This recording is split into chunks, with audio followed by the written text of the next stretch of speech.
وہ کشمکش، پھر آگے توبہ نصیب، ماشاء اللہ۔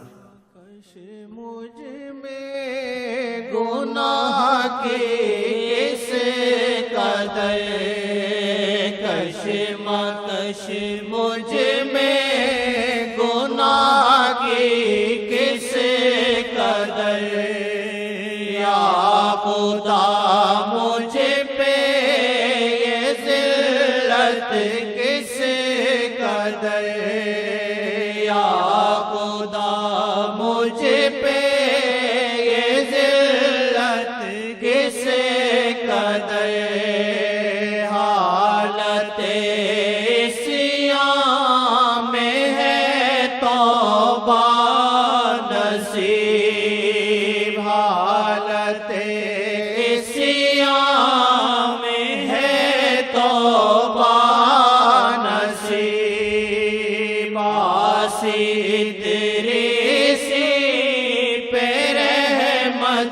کس قدر، حالت اسیاں میں ہے توبہ نصیب۔ یہ بھی قسمت والے ہوتے ہیں، بعضوں کو توبہ نصیب نہیں ہوتی، پھر مصیبتیں آتے ہیں، خدا کی رحمت ان سے دور ہو جاتی ہے، پھر ان پہ عذاب آتے ہیں اور گناہوں میں چلے جاتے ہیں، اور بعضوں پہ رحمت آ جاتی گناہ کے ساتھ ہی۔ تو یہ شعر اتنے اچھے، خدا کرے اول تو ہونا، اور خدا نہ خواستہ ہوں تو خدا کرے فوراً توبہ نصیب ہو، فوراً توبہ نصیب ہو، توبہ میں دیر نہ کرے، اور مومن توبہ میں دیر نہیں کرتا۔ اس لیے آقا نے کہا صلی اللہ علیہ وسلم نے، مومن سے گناہ ہو تو اس کو پہاڑ لگتا ہے، پہاڑ کے نیچے آ گیا ہے۔ جو اپنے قسم کو پہاڑ کے نیچے آ گیا ہے وہ جلدی توبہ کرے گا دیر سے کرے گا؟ جلدی کرے گا کہ اس کو احساس ہوا خوف، احساس خوف، وہ جلدی توبہ کرے گا۔ اور آقا نے کہا فاسق فاجر سے گناہ ہو، کالذباب جلست علام فیہ ثم طارت، اس کی حالت ایسے ہوتی گناہ کے بعد سے مکھی بیٹھی، اس کا احساس ہی نہیں ہے، نہ توبہ نہ استغفار نہ صدقہ۔ خدا کرے ایسا نہ ہو، اگر ایسا ہو جائے تو خدا کرے ہمارے آپ کی ایمان والی حالت ہو کہ فوراً توبہ کریں، صدقے خیرات کریں انشاءاللہ۔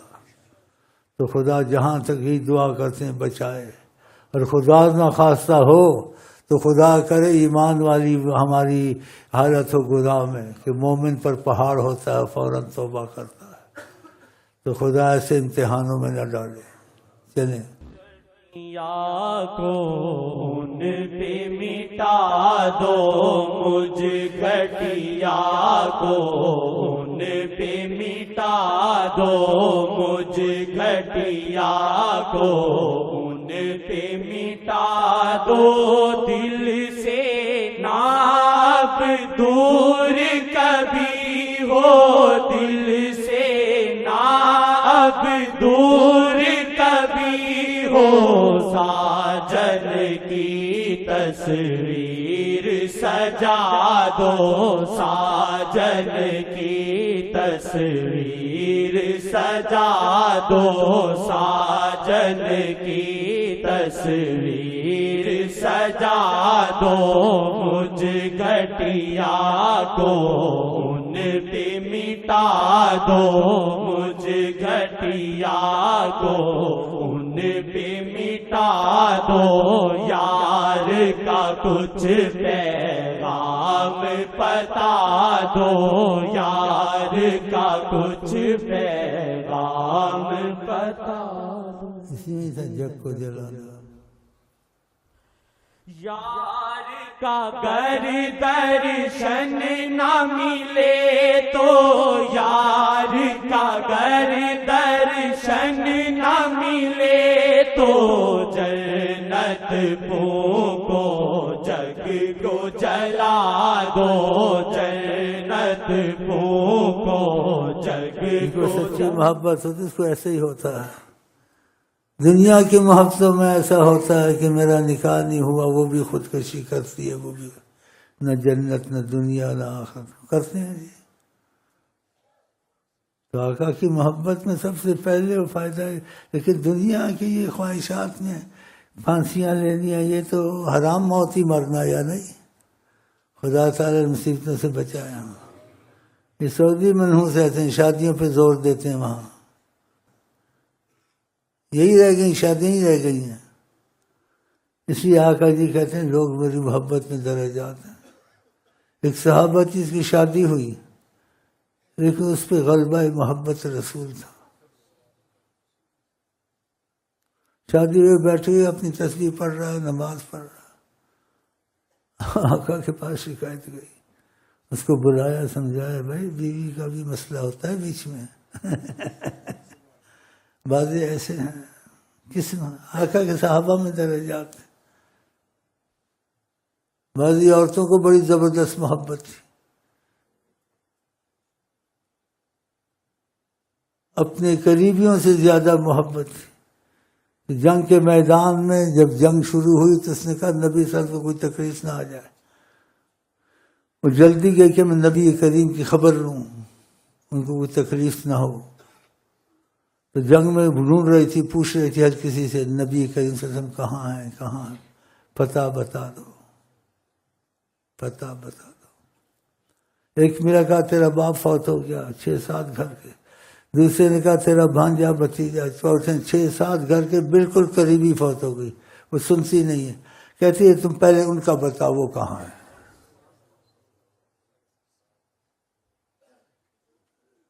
محبت.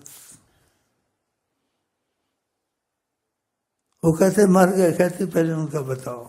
سنتی نہیں ہے، پھر ان کا پتہ چلے وہ خیریت سے ہیں یا نہیں. ڈھونڈتے ڈھونڈتے پہنچ گئی، خوش قسمت، دیکھا بیٹھے ہوئے تھے. کہتی اسلمت یا رسول اللہ، خیریت سے ہیں، سالم ہیں. پھر آگے دوسرے عربی کے جملے بولے کہ ہر مصیبت آسان، اب کوئی پرواہ نہیں اگر آپ خیریت سے ہیں.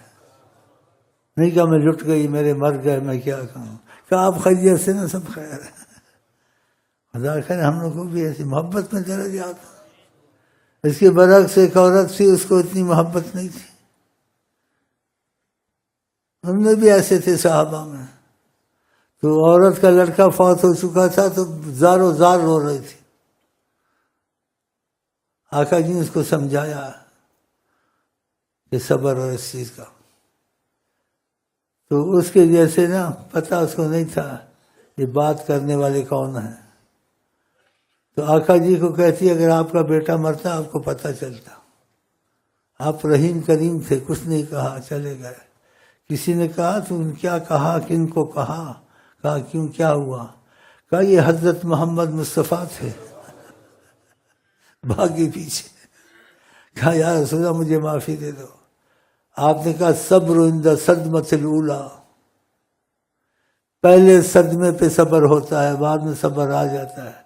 اگر تو پہلے صدمے پہ صبر کرتی تجھے بہت فائدہ ہوتا. دیکھا تو دیکھو اس عورت کا، اس عورت کا حال، ہر ایک کا حال علیحدہ. بعضی عورتیں تو مردوں سے زیادہ زبردست. ایک صحابی کہیں باہر تھا، جہاد میں پتہ نہیں کہاں، رات کو گھر میں آیا. لیکن جب گھر آیا تو اس کا لڑکا فوت ہو چکا تھا. اس کی بیوی بڑی ایمان کی زبردست تھی، مضبوط تھی. اس نے لڑکے کو فوراً لپیٹا، کہیں چھپا دیا. وہ گھر آیا، کھایا پیا. صبح ہوئی، بیٹھے آپس میں. تو خامن سے کہتی ہے وہ بیوی کہ تمہارے پاس کوئی امانت کسی کی ہو، اگر وہ امانت اپنی چاہے اس کو دے دینا چاہیے یا اس میں پیش و رفت چون و چرا کرنی چاہیے. اس نے کہا نہیں، امانت تو دے دینی چاہیے، یہ تو ٹھیک نہیں ہے. اس نے کہا کہ آپ کو پتہ ہے کہ ہم کو آپ کو خدا نے اولاد دی تھی، لڑکا دیا تھا. آپ کے آنے سے پہلے وہ فوت ہو گیا. تو آپ آئے، میں نے آپ کو بتایا نہیں، میں نے وہاں رکھا ہوا. جب وہ امانت واپس کرو، دفن کرو. کتنی صبر والی، کتنی ہمت والی، کتنی عاشق خدا، عاشق رسول کا لوگ درجات. اس کو بہت تکلیف ہوئی. اس نے کہا میرا بیٹا مر گیا، تم نے مجھے بتایا نہیں۔ کہتا آرام سے کھایا پیا سوا، اس کو احساس تک نہیں ہونے دیا۔ جو میاں بیوی کا تعلق ہوتا ہے وہ بھی رات کو ہوا۔ اللہ نے کیسے کیسے دل بنایا، کاش ہمارا تمہارا بھی دل ایسا ہو جائے۔ کیسے کیسے دل بنا۔ آقا جی نے اس لڑکے اس عورت کی تعریف کی، اور پھر خدا نے اس کو نوازا، 7 بیٹے اور دیے۔ ماشاء